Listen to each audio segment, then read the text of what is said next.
बोलिए भक्तजनों, जय माता दी। आज है भक्तों तीसरा दिन चंद्र घंटा का, माँ चंद्र घंटा जी का दिन है। तो चलिए भक्तों, आज मैं आप सभी को तीसरा कथा लेकर आई हूँ दुर्गा सप्तशती पाठ का। पिंड जरा प्रणारूढ़ा चंड कोपास्त्र कैर्युता प्रसादं तनुते मां हम चंद्र घटेति विश्रुता। माँ दुर्गा जी की तीसरी शक्ति का नाम चंद्र घंटा है। नवरात्रि उपासना में तीसरे दिन इन्हीं की विग्रह की पूजा आराधना की जाती है।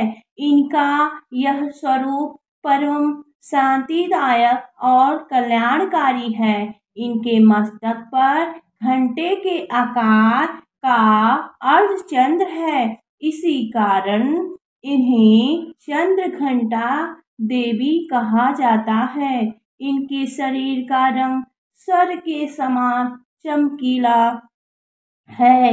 इनके 10 हाथ हैं। इनके 10 हाथों में खड्ग, त्रिशूल, गदा आदि शस्त्र तथा धनुष, बाण आदि अस्त्र विभूषित हैं। इनके घंटे की भयानक चंड ध्वनि से अत्याचारी दानव दैत्य राक्षस सदैव प्रकंपित रहते हैं।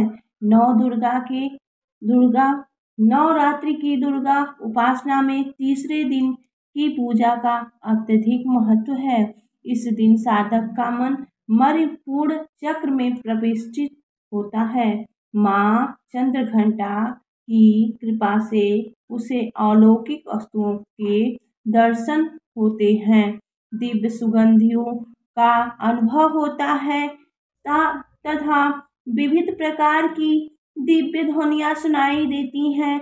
ये क्षण साधक के लिए अत्यंत ही सावधान रहने के होते हैं। माँ चंद्र घंटा की कृपा से साधक के समस्त पाप बाधाएं विनष्ट हो जाती हैं। इनकी आराधना सदैव फलदायी है। इनकी मुद्रा सदैव युद्ध के लिए अभिमुख रहने की होती है। अतः भक्तों के कष्ट का निवारण ये अत्यंत ही शीघ्र कर देती हैं।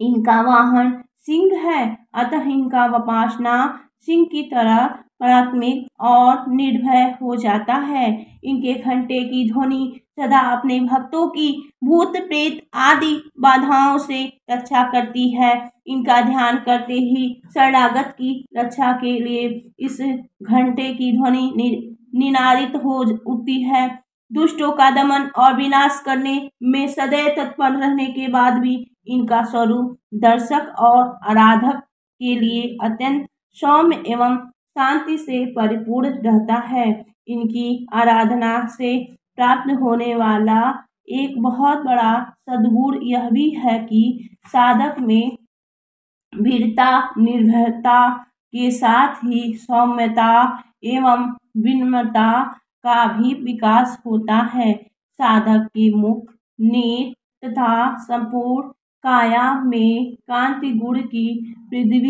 वृद्धि होती है।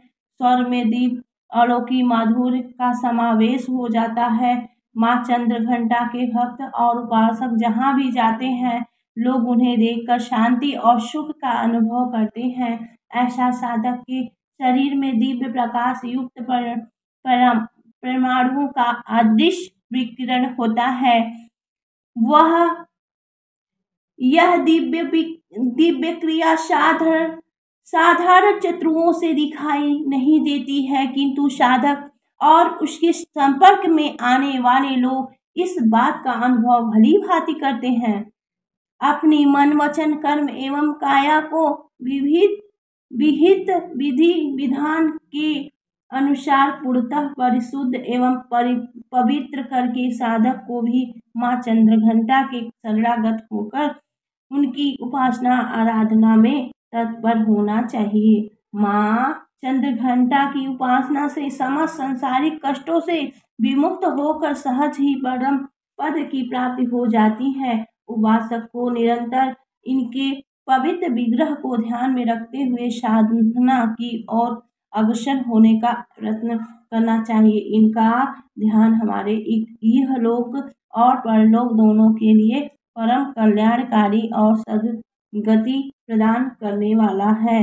बोलिए माता रानी की जय।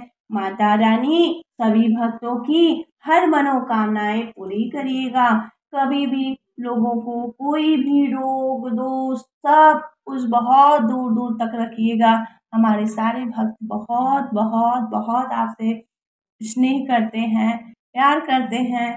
तो इसी के साथ जय माता दी।